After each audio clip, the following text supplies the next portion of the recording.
Today we're going to be flattening these epoxy tables. These are going to be for a bar top. It's going to be in an L shape.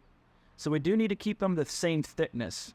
They're currently at 2 inches thick, and we prefer to keep them as close to like 1 3/4 inches as possible, but 1.5 inches is also fine with the client.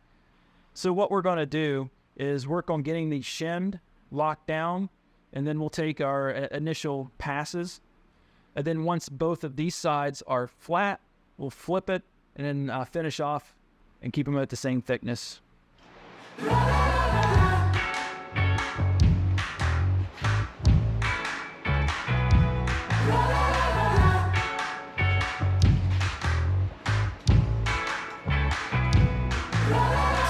anticipation, you have it to patience. Hopefully we'll see this through.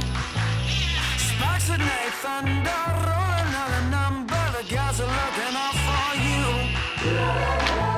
Everybody's got something to say. Everybody's got something to say. No communication, lost in translation. The joker got his hands to you. Creeping in your back door, knocking on your window. Hopefully my love shines through. Everybody's got something to say. Everybody's got something to say. But I can see the light in every ounce of you. I can see the light in everything we do. I can see the light in every open door. I can see the light I'm waiting for. Neon lights are blinking, the slip between us sinking, a phoenix tangled up in blue. Creeping in your back door, knocking on your window. Hopefully my love shines through. Everybody's got something to say. Everybody's got something to say. But I can see the light in every ounce of you. I can see the light in everything we do. I can see the light in every open door. I can see the light I'm waiting for.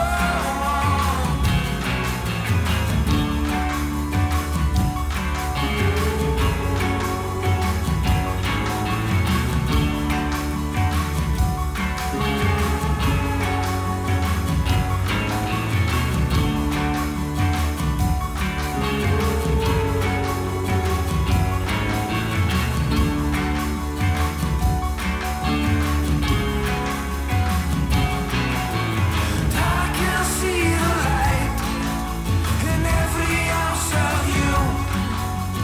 I can see the light in everything we do. I can see the light in every open door. I can see the light I'm waiting for.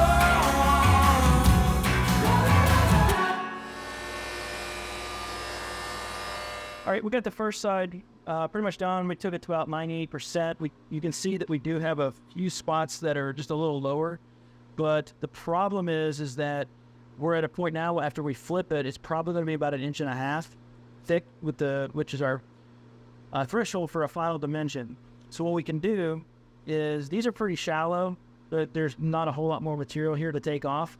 So a lot of times clients will just sand through that with the random orbit, and then when they do their flood coat on top, that'll get covered up. It'll self level, and you won't be able to tell.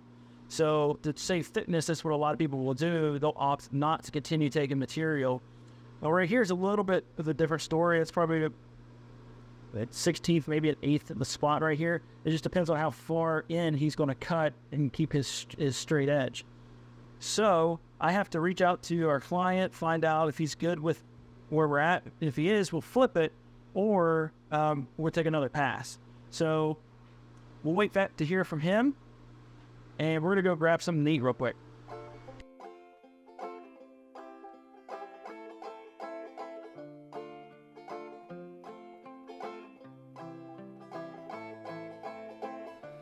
Gun in my powder, my old woolen trousers, some bread for the road.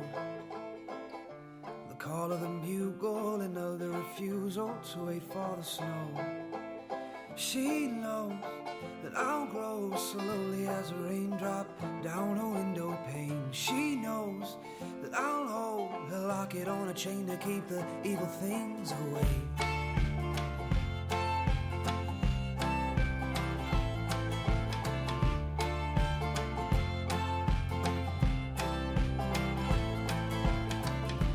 Jesus, come briefly, dismiss me or keep me, just let me go home. So we are finished up. These are about a heavy 1.5 inch, so just a little bit over the threshold, which is good. This is where we wanted to be.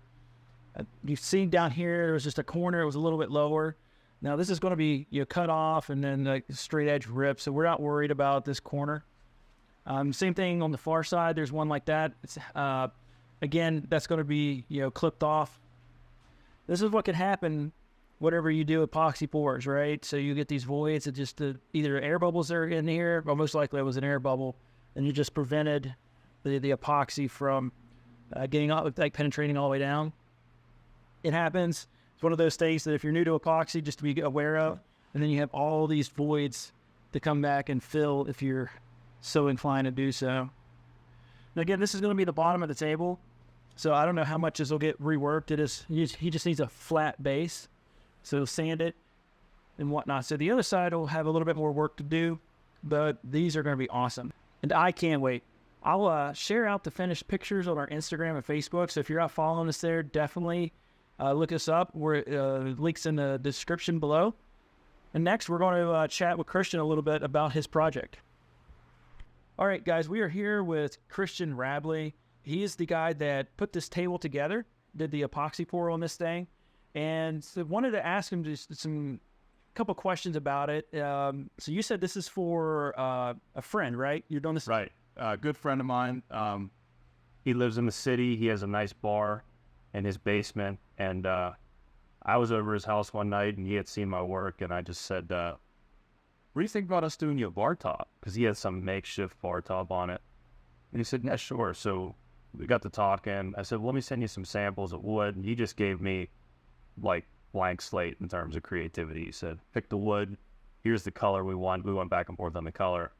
We're gonna put LED lights under it, and just went from there. And he let me pick the wood, and he said, "Do whatever you want with it. I trust you." He gave me the color, mixed it up, and poured it, and here's where we are. So that's awesome. This looks really good.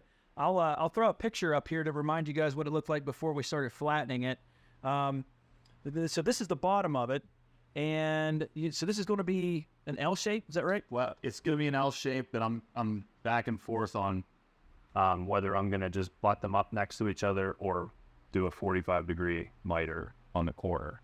I got to lay it out and see how it matches up, but it's definitely an L shape. Yeah.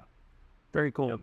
So we noticed that on the bottom, there's some voids that are opening up, and you can feel like it's a really thin piece of epoxy here. Well, so what are your plans with that? If somebody else were watching this video that happens to, do you have any advice or tips for them? Sure.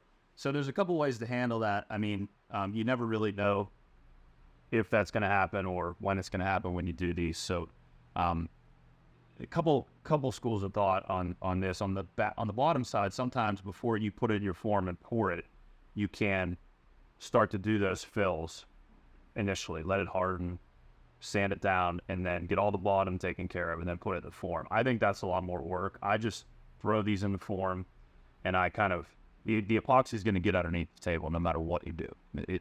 I've tried it 100 times, and it'll seep under, and you really want it to seep under, because what it does is it seeps under and it starts to come up. So a lot of these things got filled just from the fact that it seeped under, but some of them don't. I mean, this one did, for example. Some of them don't. And these ones that don't, you just simply, I may hit it with a little wire wheel to scuff it up to get some grip, and then just use a 24-hour quick setting epoxy.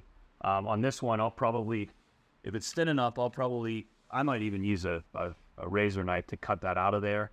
Or sometimes I've done some that are too thick, the top's too thick, and I'll just drill several holes in it and then pour epoxy in it. It fills it, and it really doesn't, I mean, first of all, it's the bottom, so who cares? And second of all, even if you're going to be able to see it, it looks good. The epoxy cure is kind of seamless. You mix up a little pigment with it.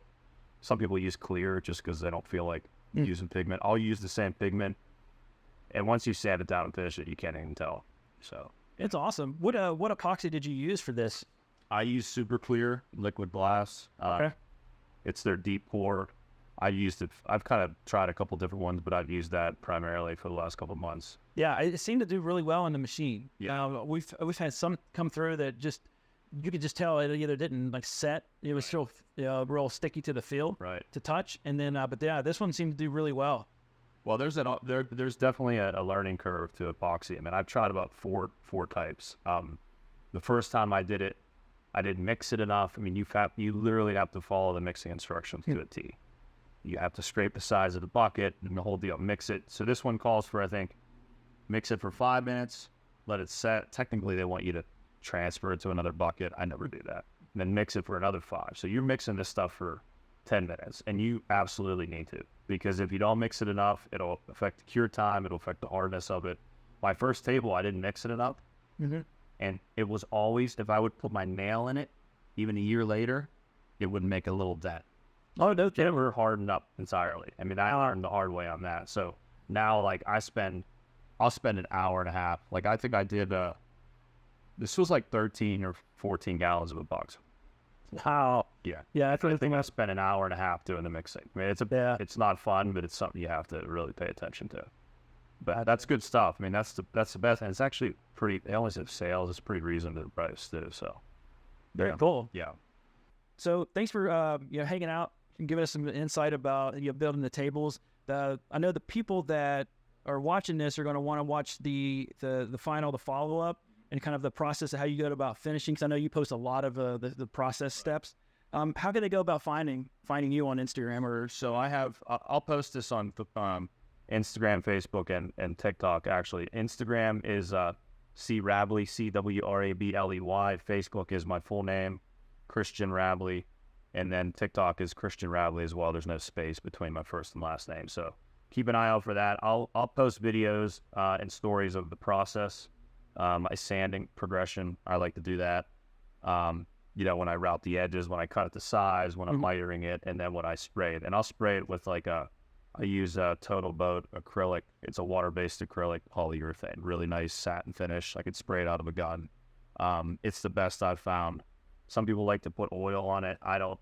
If you're using this for a bar or a dining table, you need, in my opinion, some a little more durable, because I've done oil finishes. Yeah. And they're nice for coffee tables and stuff. They look beautiful, but they will get water rings. So this stuff, I'm sure there's other stuff, but I do like this Total Boat. It's real easy to apply. So I'll post videos, so keep an eye out. Awesome. Yeah, and I'll put links to all of your socials, in the description, so everybody can find it. All right, thank you. I appreciate it. Cool. Well, thanks for hanging out with us, man. Absolutely. Appreciate it.